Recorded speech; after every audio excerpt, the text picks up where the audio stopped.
One of our willow boxes. This is just filled with some of the things that we had started gathering for her while I was pregnant. Yep. There's her little baby book. This is the outfit that she was gonna maybe wear home from the hospital. All of these.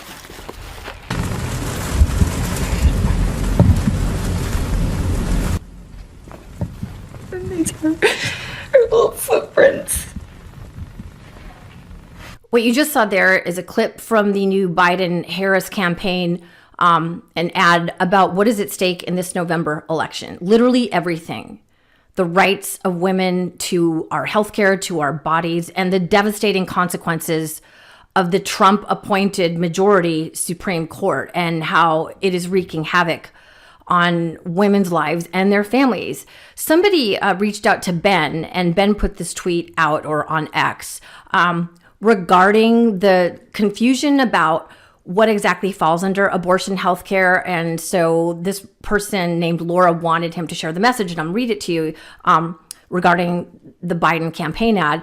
She says, "I miscarried and want to explain a bit more to help some people understand Amanda's situation." Amanda is the woman in the in the video. She's a real life person, by the way, in Texas. "After a miscarriage, you have to have a procedure called a D&C, which makes sure there's no leftover placenta or piece of embryo inside the mother. A D&C is categorized as an abortion.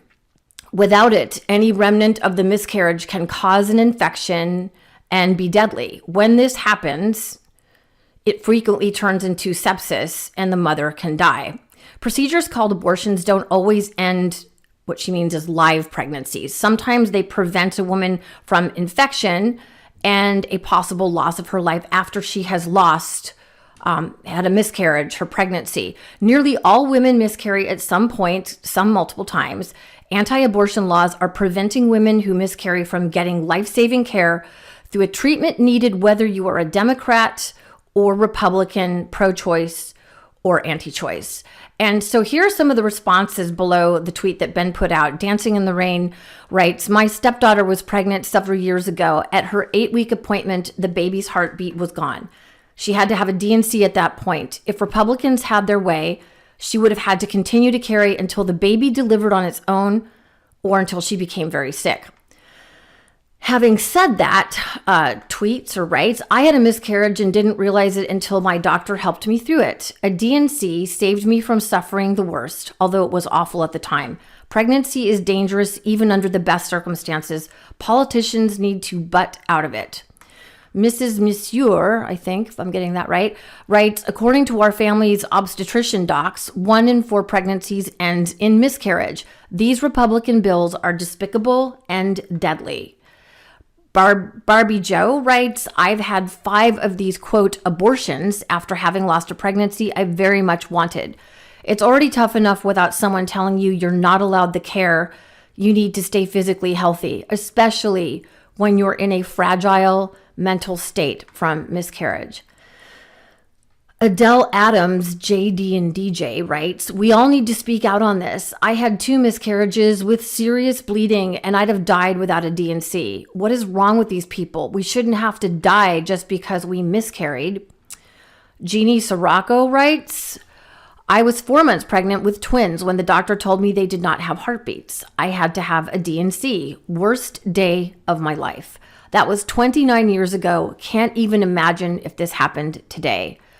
Barbara Griffin writes, "This is so spot on. As an ultrasound tech for 50 years, we would always do a scan after a miscarriage to check for POC, product of conception. If they found that, they go straight for the D&C, medical term for abortion. 1 in 4 pregnancies end in miscarriage, so imagine how many lives are at risk." L-Dubs responded, "I had 2 miscarriages, one very early on and another at 12 weeks. Both times I had a D&C. After that, I simply cannot imagine what life in repressive red states must be like." And Medias of Midas Mighty, if I'm saying this properly, puts, "Attention men, my mother had an ectopic pregnancy where the fetus was growing in her fallopian tubes." And by the way, that is what an ectopic pregnancy is. "The doctor said if she didn't get a D&C, she could die. She was devastated. If she refused the D&C, she could die. She already had 3 children, so she wanted to survive. Michelle writes, she may not have also passed the baby on her own. She's referring to Amanda in the Biden-Harris campaign. Many women are now forced to carry around a dead baby and then be susceptible to everything you mentioned. It's all sickening and cruel. Beth writes, this is so true. Happened to me at 15 weeks. Pro-life supporters have no clue. They seem to think every pregnancy is viable and turns into a beautiful baby that is brought up in a house with a white picket fence. And then Pam Marchand says, first, my premature baby boy was 4 pounds. I was very high risk. Next came 2 miscarriages at 5 and 4 months with 2 D&Cs, then 5 more miscarriages. I live in Minnesota, so my granddaughters are safe for now. Vote blue to save your women. And Miyaka writes, fact, before Roe, no permission was required for a woman's obstetrician to perform necessary procedures. If you miscarried, you were immediately treated, likely a D&C. No one faced interference by the government. This was not political. It was healthcare, covered by insurance. What the F is going on? I hear you on that. Skell53 writes, women are mad, and if they aren't, they should be. The pain Amanda and many of us suffered with miscarriages doesn't need the added grief of life-threatening, cruel, hateful politics added into the equation. Absolutely. Here are Donald Trump's statements that he released in a video just the other day on abortion. Take a listen. My view is now that we have abortion where everybody wanted it from a legal standpoint, the states will determine by vote or legislation or perhaps both, and whatever they decide must be the law of the land, in this case, the law of the state. Trump is saying that everyone in the legal community wanted abortion to be outlawed or banned. That is just a lie. A complete and total lie. And by the way, Donald Trump, let's not forget, is the driving force behind our extremist right-wing majority on the Supreme Court. He appointed the last 3 fascist Supreme Court justices, and as a result, the Supreme Court, for the first time in American history, removed a constitutional right for half of the American population. That's what they did. You see all these people going bananas and also not understanding what the Second Amendment actually says. Women's rights to our own bodies and our own health care were removed. That was established law. And those Supreme Court justices all lied when they said that they would respect established law. They clearly did not. They don't give a rat's you-know-what about the rule of law. They are there to carry out an extremist MAGA agenda of a war against women. And, after Trump released that video the other day, the Arizona Supreme Court felt emboldened to just completely ban abortion healthcare in my home state of Arizona. The Supreme Court there revived a near total ban of abortion, invoking an 1864 law that forbids the procedure except to save the mother's life and punishes providers with prison time. So essentially, the extremist, women-hating Supreme Court in Arizona reset women's rights, or the lack thereof, to pre-Roe v. Wade era back to 1864. Women will die because of this. It is just shameful. And listen to what MAGA men like Republican Congressman Greg Murphy of North Carolina had to say about abortion health care on Fox News. Listen to this clip. Do you think a big issue in the 2024 election? Yeah, it's going to be a big issue every time because you have folks on both sides, really probably more Democrat that wants abortion literally when the child is coming out of the birth canal, always to force the issue because it's an emotionally charged issue, and that's what elections are. They're emotionally charged events. This is exactly why we do not need men involved in making any decisions about women's bodies and our own health care, because Greg, you really believe that Democrats want abortion as the baby is in the birth canal?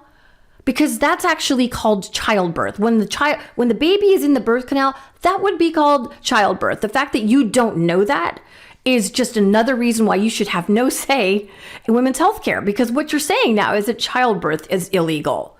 This is crazy. They are just on fire and trying to remove our rights all over the place. Well, President Biden's campaign is firing back hard. Here is Vice President Kamala Harris on Trump's comments that he wants this to, just be a states' right issue. If he were to be put back in a position where he could sign off on a law, he would sign off on a national abortion ban. Let's be very clear about that. And that obviously makes the contrast between Joe Biden and Donald Trump quite clear.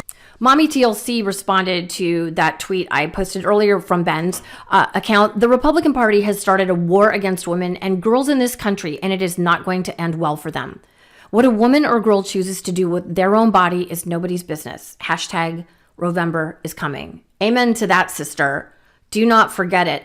And just to be clear, Republicans are coming for all women's rights. They will not stop at abortion health care. They will not stop at birth control or IVF, which they've made very clear they are going after those. And when they say they're doing something elsewhere, just look at what the actions are that they are taking in state legislatures and at the Supreme Court. They are going to continue to remove our rights to vote, to no-fault divorce, maybe to our bank accounts, to our freedoms. They are not playing. They want to make women, we're second-class citizens now, they want to roll us back to third class, like having no autonomy over our lives, our bodies. This is a code red emergency, people. And to my right-wing friends out there who may be listening to this video, this also means you and your families will suffer because of the way that you are voting.